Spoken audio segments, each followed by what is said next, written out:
Miraha firam-baovao an Jehova, miraha ho an Jehova ry tany rehetra, miraha ho an Jehova, misaora ny anarany, lazao isanandro ny famonjeny mahafaly, ambarao any amin'ny jentilisa ny voninahiny, ary any amin'ny firenena rehetra ny fahagaga nataony.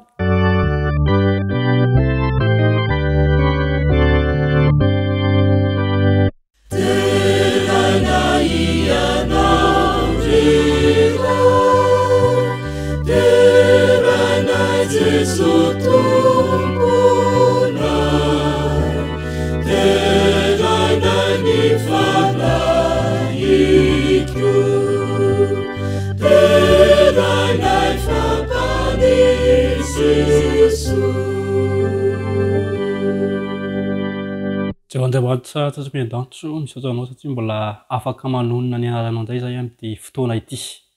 Ary ankehitriny dia raha nolona izao fampompivavahana izao zahay dia ianao no ombanay ary efa namasinao no hilatsaka sy ampaheranay anatin'izany. Mitena Jehova fa mihaino ny mpanomponao amin'ny anaran'i Jesosy. Amen.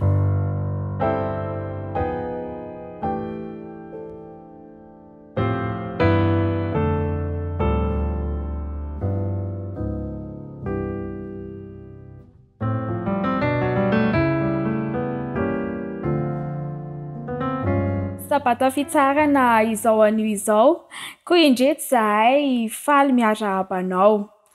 Ilay ray mahery avo indrindra anome anao ny fiadanana mirindra. Indrito izahay avy amin'ny fiangonana Tanjombato, ny fitahinane iraraka aminao tsy miato. Izahay tsy toy ny raha nikopa ka tonga namana vao mihamavo, fa miaraka aminao dia feno fo ravoravo. Koa faly azy aho manolotra ireto mpandraharaha, ny namaky ny salamo teo dia ny rahavavy Ralambo Hermanana Sylvanie Priska.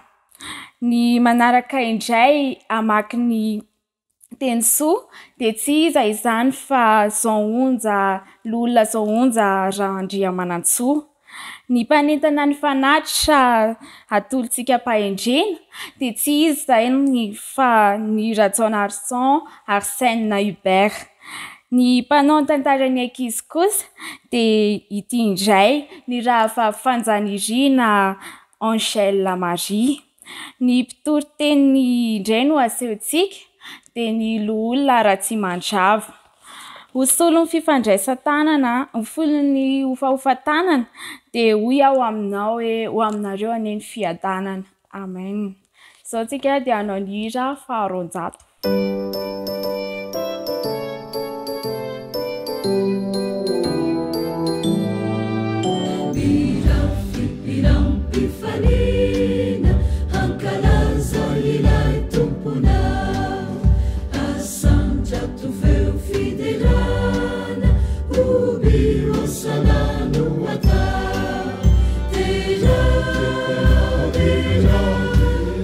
Itu panavunjana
Miaraka maky ny vakitiny amin'ny soratra masina isika ka ovakitsika izay hita ao amin'ny Salamo 7:30 ny andiny 7 tapany voalohany.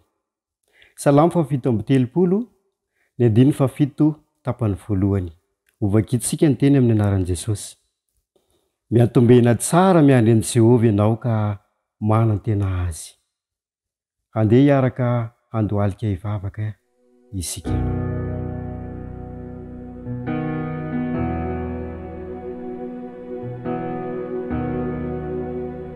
Vavaka isika. Ry Andriamanitra raha ny tsara sy masina izy an-danitra ao, velom-pisaorana aminao izay amin'izao fotoana izao satria mbola menao tombon'andro fahavelomana izay tsiraray avy. Mankasitraka indrindra tamin'ny fitantananao sy ny fivimbinanao ny rovanao ny fiainanay tsiraray avy ka nahatratra ity anio ity. Mety iza mela ny eloko tsiraray avy ary tiana indrindra raha mba ho vita fifanana aminao izay amin'izao fotoana izao. Ankehitriny indray eo dia mamoritra ny lohalika eto izay, manatitra ny dera sy misaotra ary mankalaza manome voninahitry ny anarana ao an-trano. Ankehitriny dia ampio izay mba ho vita fifanana aminao mandrakariva. Amin'izao fotoana izao raha eo dia tianay manokana ny mitondram-bavaka ireo izay tsy salama, maniry indrindra izay. Ny rahan'i Jesosy izay narotsaka teo Kalvaria no andritra ny loharanon'aretina ka ampody izany ho loharam-pahasalamana. Misy ihany koa aminay tsiraray avy izay miatrika olana ankehitriny. Olana toa ngeza raha ny fahitana maha-olombelona kanefa ny ianao Jesosy dia efa nanendry fotoana hamana ny olana tsiraray avy dia manantena valim-bavaka sy vahaolana avy aminao izahay. Misy ihany koa kivy sy ketraka ankehitriny mangataka amin'ny fanano masina mba ampahery ny tsiraray avy izay tratra ny fakiviana ankehitriny ary ataovy tsapanay, ataovy tsapan'izy ireny mandrakariva fa eo anatrehanay mandrakariva ianao. Tianohana sy ampahery anay hatrany hatrany. Ankehitriny indray eo dia eno ny tenao izahay afaka fotoana fohy mangataka ny fanano masina mba ameno sy hanamboatra ary taridalana ny mpandahateny ka aoka ny sitraponao nambarina fa tsy tena araka ny fahaizana izy na fahalalany. Ho anay izay iainy kosa dia aoka ny fananao ihany koa ny ampitoetra ny teny ety anatinay tsiraray avy. Dia ampio mba ho zava-misy marina eo amin'ny fiainanay ny fampiaranay ny teny avy aminao. Dia misaotra indrindra raha eo ary amin'ny anaran'i Jesosy no angatahanay izany vavaka izany.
Amin'izao sabato izao dia tonga amin'ny fotoan-dehibe manan-danja indrindra isika ka omena fotoana fohy isika hanomanantsika ny fanatitra sy ny ampahafolony izay efa nomantsika.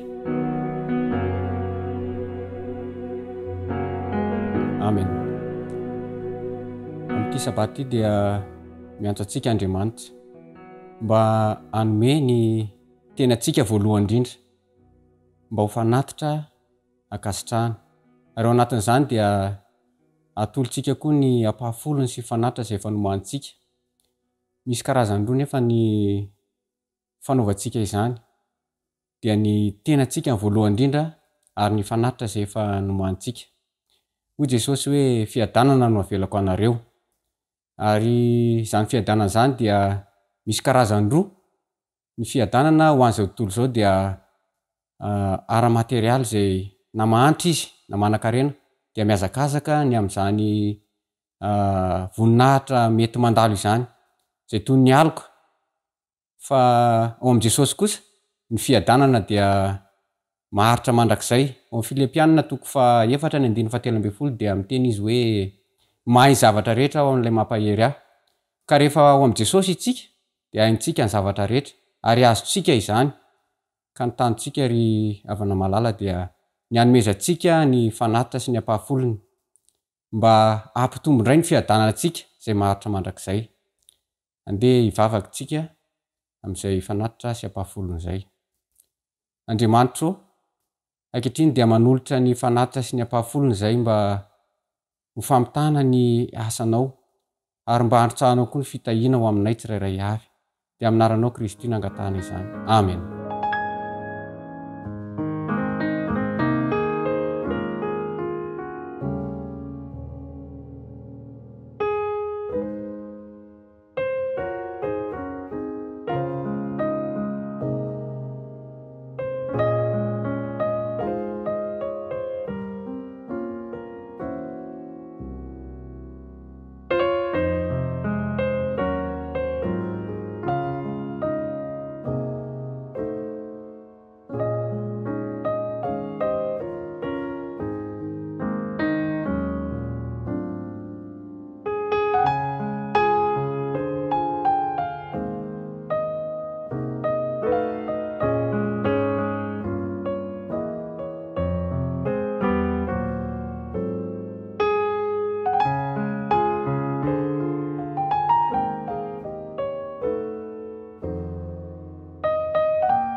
fifaliana ho any miarahabanareo raka izy amin'ity sabata ity manahoana daholo nareo salama daholo misaotra an'Andriamanitra satria mbola tafahoana indray tsika noho ny famindrapon'Andriamanitra no mbola mifankahita tavy eto indray isika mialohan'ny tondrako toriteny ho anareo dia andeha aloha isika hivavaka kipy daholo maso fa hivavaka itsika rainay izay mitoetra ny an-danitra misaotra anao zay satria Andriamanitra mahery ianao n'Andriamanitra ivavahanay ankehitrindra en'ny toriteny ho an'ny ankizy ireto zaza ireto dia ny fanainao masina anao mpitetra ny teny eo anatin'izy ireo amin'ny anaran'i Jesosy amen.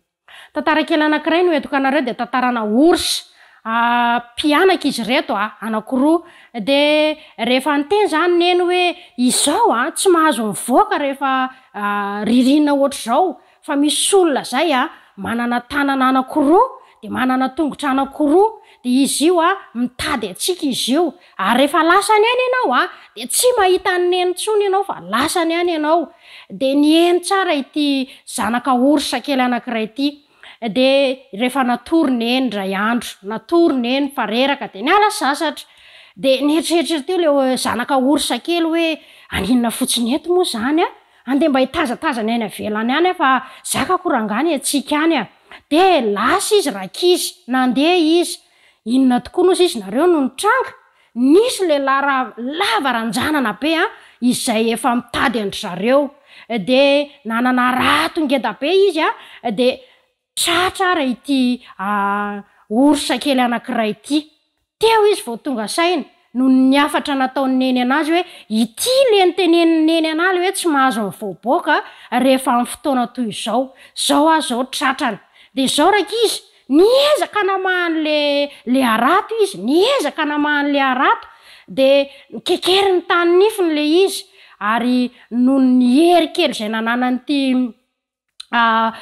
orsa ity dia tafavoaka ihany satria le rangahy mbola nanamboatra fitaovana anankiray mbola hoe sambotra anankiray dia tafavoaka izy dia rehefa tafavoaka izy rakizy dia lasa izy nitsoka lasa izy niazakazaka be dia nitsoka ary ny zavatra nafinaritra dia zao tonga tany amin'ny neniny ihany izy tonga tao an-trano izy neny efa taitra nitady anazy tsy nahita anazy izy nefa tonga tany an-trano vao tonga nefa izy dia zao sepotra be mihitsy izy tena natsiaro reraka izy ary tena ozy izy hoe tena tsy tratra niny ozy izy fantatry neny nefa ny zavatra nisy fa nanino izy rakizy tsy nakatoy izy dia tonga dia niteny azy neny fantatro fa tsy nakatoy ianao fa izao mila makatoy ianao amin'ny sisy raha tia ianao dia mila makatoy ianao rakizy ina ny lesina tiatsika tsy hohana amin'izany mila makatoy any dada sy neny isika mila makatoy an Jesosy isika ny devoly dia efa fantatsika efa mandehandeha tahaka ny liona mitady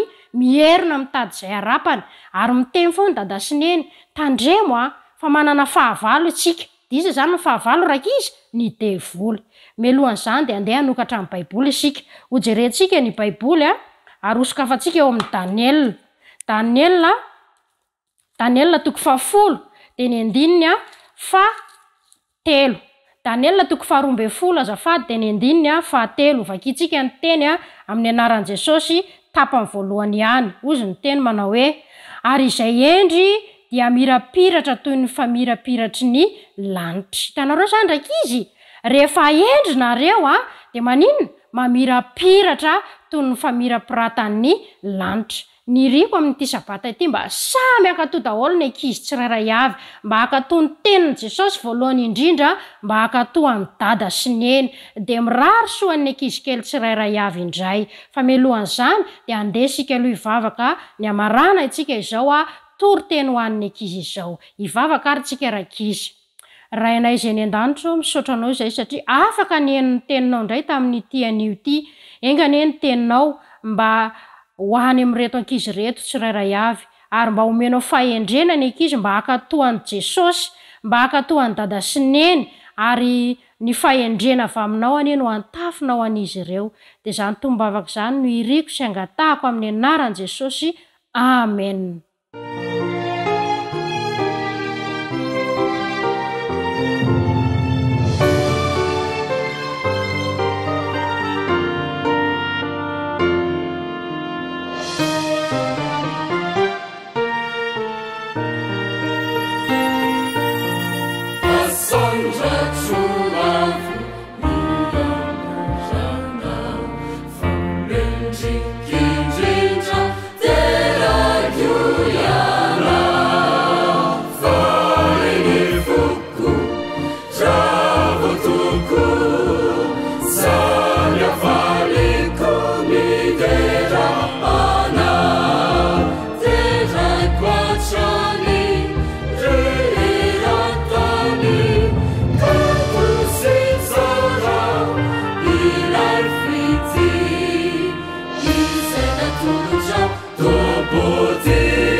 Fahalemerabanao izaho ny tenako amin'ity fotoana ity izay fotoana andraisantsika fampaherezana avy amin'Andriamanitra ary fahasoavan'Andriamanitra ho amina tsirairay avy ary mialoha indrindra ny andraisantsika ny tenin'Andriamanitra dia asaiko ampanajana ianao anaraka vavaka fohy amin'izao fotoana izao hivavaka isika.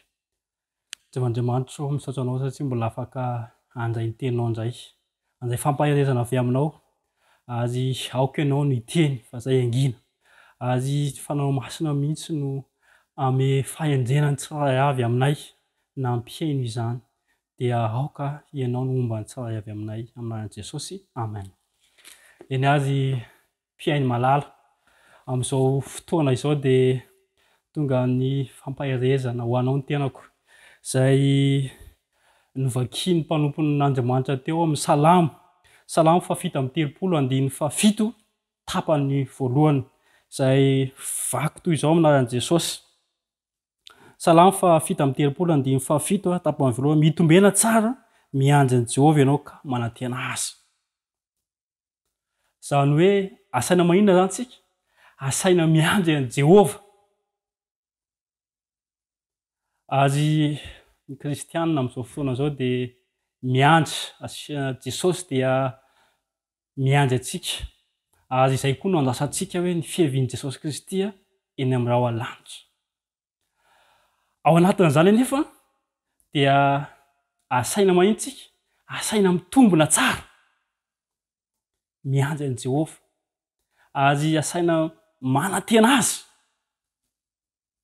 satria izany fiandrasana zany dia misy faharetana.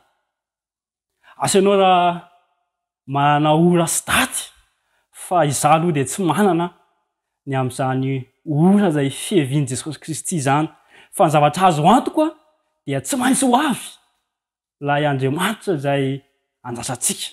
Fa ny zavatra tiana omena aminao dia mitombena tsara mianja an'i Jehovah ianao. Asaina mipetraka tsara mianja an'i Jehovah zaseanao zany. Inona azy ny zavatra mety iseho eo am-piandrasana an'i Jesosy? Inona zavatra mety hisy rehefa mianja an'i Jesosy zaseanao? Andesinge aka ohatra vitsivitsy eo amin'ny mpampiasa sy ianao zany. Raha ianao no ozy izy mpampiasanao na lehibenao hoe ho avy ao amin'ny toeram-piasanao arapitso, dia mazava ho azy fa liny ianao ny amin'izay satria lehibe anao no ho avy.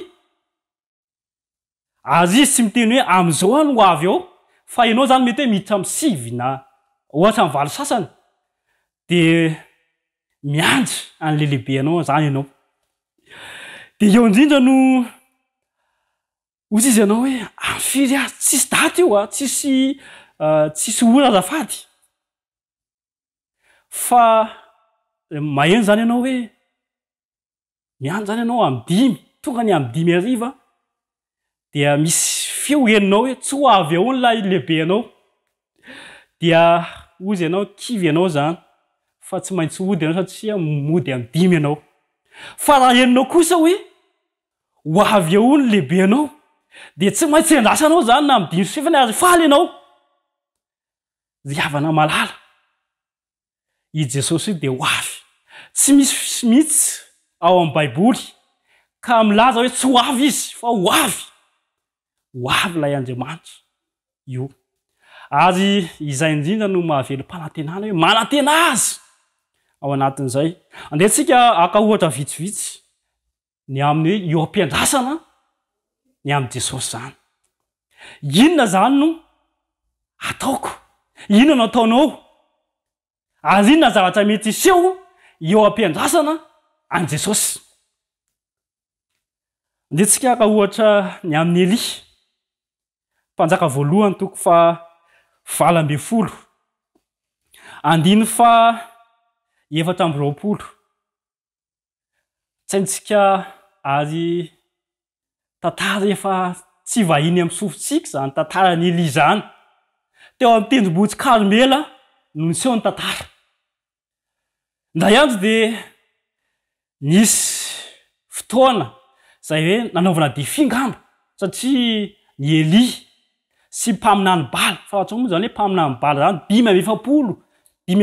500 ny isany, ary Eli rehetra no nifanatrika an'izany. Dia izao natao, izao ny fekana zany hoe ozy Eli mba hafantarana hoe misy hoe zany Andriamanitra zany ary misy koa ve le Andriamanitra. Dia andao atao ny fanatitra, asiana fanatitra zany eo amin'ny 420, ary metso ny anaran'i Jehovah Andriamanitra ao ianao Ary izao kosa iantso anaran'i Jehova koa izay Andriamanitra namaly tamin'ny afo dia aoka izy no Andriamanitra. Ary ny olona rehetra na hoe masina zany.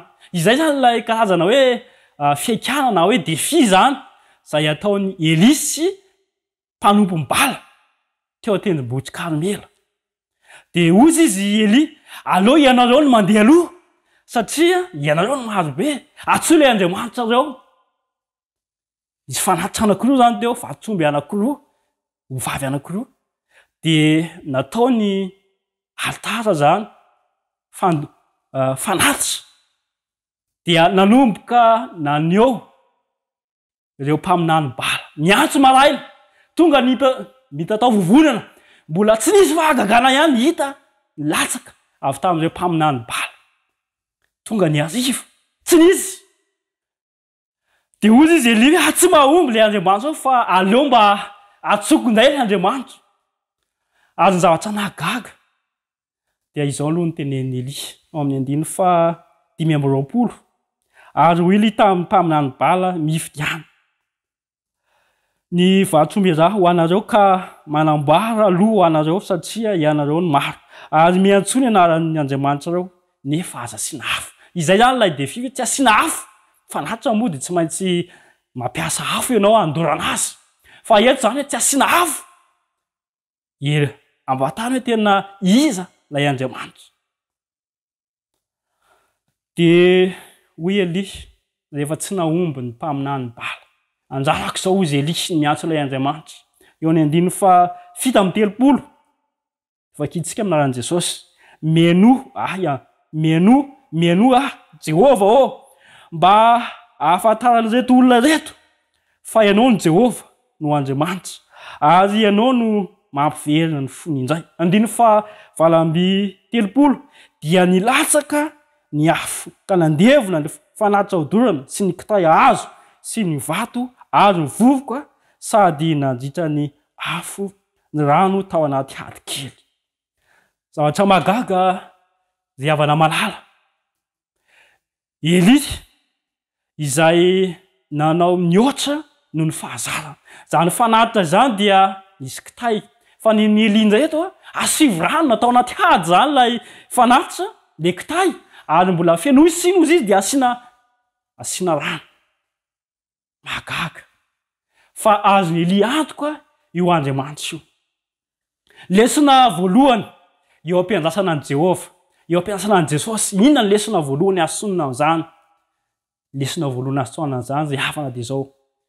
Mamaly vavaka io Andriamanitra io. Ny vavaka Eli rehefa niantso.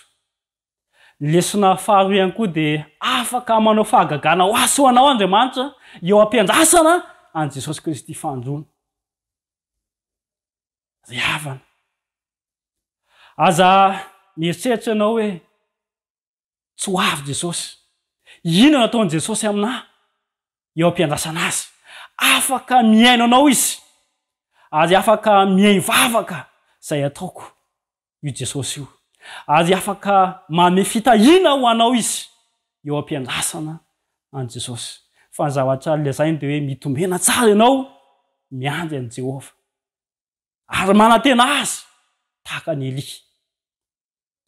Izao ny toy ny tantara. Rehefa mamaky ny tantaran'i Eli ianao eo amin'ny 7:30. Dia izao ny zavatra nisy. Ary rehefa henony Jezebela faripaka ilay mpaminany. Satria izay no zavatra nisy. Naripaky novonoin'i Eli zany mpaminany bala izay tsy nahomby. Ary henony Jezebela zany tatitra mahonena zany satria tsy nahombiny miaramilana. Dia ozy izy Jezebela mantsy ny mpanompony hoe iza moa zany Eli zany? Fa ataoko maty koa zany Eli zany. Ary henony Eli izany fanambarana izany Jezebela izany. Dia izao ny toy ny tantara. Asaiko ianao mba hamaky ny baibolinao ao amin'ny andininy mpanjaka voalohany toko 7:5. ary raha nahandry ka natoloteny ambany anjavida karaha izy injo nisy andiny faefatra azafady ndao jerentsika aloha andiny faefatra ary nisy koa ary izy koa nandeha lalana indray andro tany anefitra ary tonga nipetraka teo ambany anjavida anankiray dia nangataka ho faty izy ka nanao hoe aoko zay alao ny aiko ankehitriny Jehova fa tsy tsara noho ny razako aho. Zany no ataon'ity Eli mpaminany izay lay avy nanao fahagagana izay avy nandray valimbavaka teo anatrehan'i Jehova indrisy fa nangataka ho faty izy. Inona ny lesona lehibe asoahana indray ny amin'ny fanarahan'i Jesosy. Eo am-piandrasana an'i Jesosy ianao dia mandalo fizaham-toetra zasy ianao. Tahaka ny Eli dia nandalo fizaham-toetra ary izany koa no mety isy eo amiko so aminao eo am-piandrasana an'i Jesosy. Andalo fizaham-toetra zasy ianao. Ary inona fantainam-peraka dia inona aiza Andriamanitra ao anatin'izany hoe izaho mandalo fizaham-toetra zany ianao mandalo an'izany fizaham-toetra zany aiza Andriamanitra ao anatin'izany tsotra ny valiny. Izao ny toeny eo amin'ny andiny fahaenina. Ary nijery izy ka indry teo anilan'ny lohany nisy mofo voaendy ary tamin'ny vato mamay sy rano iray toavara ary nihinana sy nisotro dia nahandry indray izy. Ry havana malala, izany lay Andriamanitsika. Mijery atsika ao anatin'ny olana izay misy atsika. Ary tsy hoe tonga fotsiny Andriamanitra fa nanomana vahaolana ho an'ny Eli.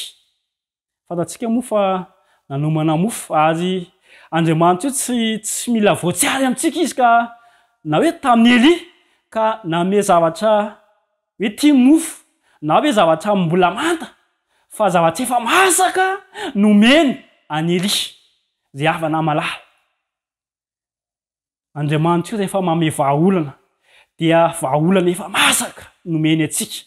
Tsy mame vahaolana ko mantamanta lay Andriamanitra fa vahaolana masaka. Izany no omeny atsika eo am-piandrasana an'i Jesosy. Na dia mandalo fizaham-toetra zasy ianao dia manomana vahaolana ho asy ianao Andriamanitra azy vahaolana efa masaka nomeny azy ho anao. Ary izay indrindra no tiako isotomana saintsika androany.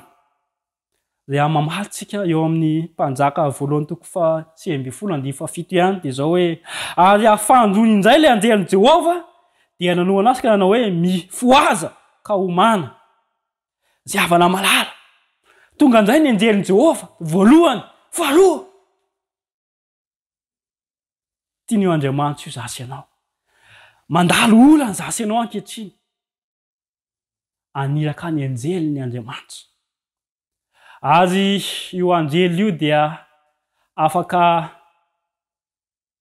mame anao na inona olana na firy olana dia afaka mandefa vahaolana ho anao eo Andriamanitra. Zay havana malala. Mba fantatrao fa niditra tao anatin'ny zohy Eli. Niala teo amin'ny tendrombohitra dia nakeo any ambany anjavida ary aty amin'ny zohy indray zao Eli eo amin'ny andiny 7 ary niditra tao amin'ny zohy izy ka nitoetra tao ary izy tonga tamin'ny teny Jehova nanao hoe manao inona ty ianao Eli? Mifanohatra amin'ny tendrombohitra ilay zohy. Zany hoe zany zohy zay dia midy ao anaty aizy. Zay havana malala. So dia efa anaty aizy na ny toerana misy anao. Zany zohy zany dia aiziny. Tsy ahitana ilay fanabeazan'Andriamanitra izany zohy zany. Dia hoy Eli hoe ato ngamba ny toerana mety hisy ahy. Mety enjehan'ny Jezebela. Inavy ny Jezebela mety hanenjika anao, mety Jezebela ny fahoriana, ny olana arabola, ny fampidizana mpianatra. Mety ozy izy ianao hoe olana tena sarbanty, mety rana tsosa ianao fa andeha ao anatin'ny zohy. zay havana malala tsy natao hitataovan'olo ianao tsy nataon'Andriamanitra hitatao olana ianao fa ozy izy Andriamanitra tsotra le baiko eo amin'ny andininy faraky amby folo o Jehova mantsy Eli mivoaka mitsangana eo an-tendrombohitra eo anatrehany Jehova zay havana malala tsy afaka anehoan'Andriamanitra fahagaganao anao anaty zoy ao anatin'ny haizina zay toeranao io zay tanora malala sao de ao anatin'ny haizina ny toerana misy anao am'izao fotoana zao tsotra ny ten'Andriamanitra mivoa tao anatin'io toerana io fa tsy afaka anehoan'Andriamanitra fahagagana ho anao io toerana zay eritreretinao io fa mamety ny fiainanao tsy afaka andeha sitsika ao anatin'ny olana ianao tsy afaka hiaraka aminao anatin'ny olana Andriamanitra fa ozy Andriamanitra mivoa teo eo anatendrombohitra mivoa ary miverena amin'ny plasy zay ametrahany Jehova Andriamanitra ao mivoa miverena eo amin'ny toerana zay ametrahany Jehova Andriamanitra ao ianao ary fantatrao moa tao aoriana kelin'io tao amin'ny fotoana aoriana kelin'io dia rehefa niala tao nasian'Andriamanitra niala tao anatin'ny zoy Eli makena tendrombohitra dia hoy izy fotoana fohy tao aorianan'io dia niala tao Eli ary eo amin'ny andininy mpanjaka faharoa toko faharoa andeha faraky amby folo ary mbola nandeha sy niresaka izy roalahy dia injo nisy kalesy afo sy soavaly afo nampisaraka azy roalahy ary Eli niaraka tamin'ny tafidrivotra ho any an-danitra zay havana malala fotoana fohy tao aorianan'io dia efa niala tao anatin'ny zoy Eli ozy izy Andriamanitra mivoa tao fa tsy afaka aneo fahagagana ho anao ao anatin'izany zoy zany ary tsy afaka ahitanao fahalebiazako ao anatin'izany zoy zany dia hoy Eli ozy Andriamanitra hoe efa nanomana kalesy afo ho anao hiaraka amiko any an-danitra zay havana malala miantso anao Jesosy ankehitriny mila miala amin'ny toerana zay neritreretinao fa mampety anao mila miverina amin'ny plasy zay nametrahany Jehova Andriamanitra anao ianao mitombena tsara mianjany Jehova Andriamanitra ao efa manomana kalesy afo aso anao Andriamanitra am'izao fotoana zao efa manomana izany Jesosy tsy afaka handray anao ao anatin'ny haizina tsy afaka handray anao anatin'ny zoy zay nieritreretinao fa efenana Andriamanitra fa mila miala tao ianao mila miverina eo anatrehan'i Jehova ianao zay havana malala isany tianao ve mba handray kalesy afo tahaka ny Eli tianao ve mba handehan'ny kalesy afo zay noman'Andriamanitra ho asy ianao fa ho avy-tsy ho ely Jesosy indro ho avainga anao miverena amin'ny plasy zay nametrahany Jehova Andriamanitra anao miverena amin'ny plasy zay andraisany Jesosy ianao fa ho avy-tsy ho ely izy tianao ve amin'ity androany ity izy mpiainy malala isany mba ho raisin'i Jehova eo amin'ny toerana zay nametrahana anao io izao ny fotoana izao hiverenana mbola tsy tara ianao raha hiverina satria le Jehova Andriamanitra io dia Jehova te handray anao efa manomana kalesy ho afo ho anao izy fa ho avy izy ka handray anao ho any an-danitra ary io Eli io dia hiaraka hifaly amintsika hiaraka antsika lay Eli nandalo olana tahaka antsika io dia hiaraka hifaly anao fanandramana ho any an-danitra fa miandry antsika any izy ary ianao koa mba tiany hiaraka tsy toerana tsy fotoana zao hijanonana any amin'ny toerana zay mety heverinao fa mahatsara anao tsotra ny teny miverena ary miandry anao Jesosy ary tiako raha mba zasy anao no andraisin'le kalesy afo raha ho avy-tsy ely amin'izao alamo Jesosy dia zasy anao nde ho raisiny ary niriko mba ianao indrindra no ho raisin'i Jesosy ka voninahitra ao n'Andriamanitra rery any amen.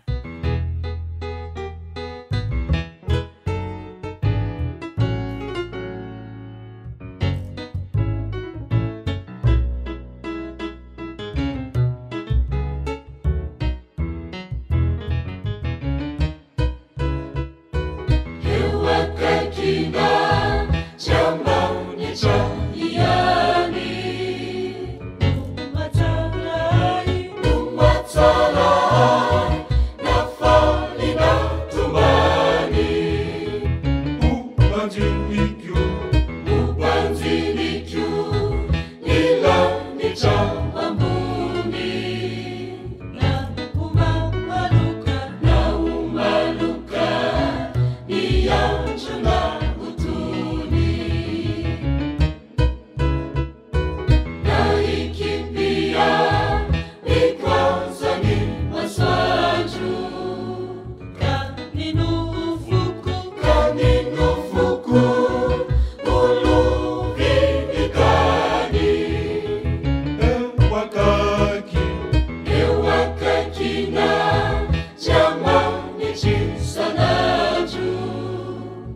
vavaka sika Jevandramanitro misaotranao satria mbola afaka menao tena fampahirezana tamin'ity maraina ity. Tompo malalo ankehitriny dia aoka ilay nitenjeny mba ho tonga fiainana, ho tonga fanantenana ho anay. Ary misaotra raha malala tsy kaiky ianao dia mpiainy vavaka eo am-piandrasana ianao ho avy-tsoelan'izao lanja dia mpiainy vavaka ianao ary afaka manao fagagana ho anay. Ary sendra mandalo fizahan-toetra tsiray avy aminay dia tahaka ny hitonjanao tamin'ny Eli no mbola hitonjanao ny fiainanay tsiray avy. Ka afaka mamany olana ianao ary afaka miantso anay hiverina amin'ny plasy misy anay ametrhanao anay izahay. Ka aoka izay mba hanohana izany antso-pitiavanao izany ary andray ilay fanantenana satria hoe mila manantenanao izahay dia ilay fihevenao be voninahitra amin'izao lanitra. Ka aoka izay malalo mba hanantenanao ary hanana fanantenana indray ary hanao dingana indray raha sendra kivy izahay, raha sendra tafa niverina tamin'ny lalana nisy anay dia ako an'izay fanapahan-kevitra hiverina amin'ny toerana izay ametrahanao anay izay tsiray avy reto. Ary tsy amin'ny herinay izany fa noho ny amin'ny herinao dia ho avy ianao ary hanomana ilay kalesy ho anay tsiray avy ka iona amin'ny Eli ampinaritra indray izahay satria ianao dia Andriamanitra tia anay ary vonona ny andray anay ary aoka izay andray an'izany safidy izany. Ary ho faly izahay raha miaraka aminao ary amin'ny toerana manjakazivy izany fanantenana izany. Amin'an'ny Jesosy nangatana mivavaka. Amen.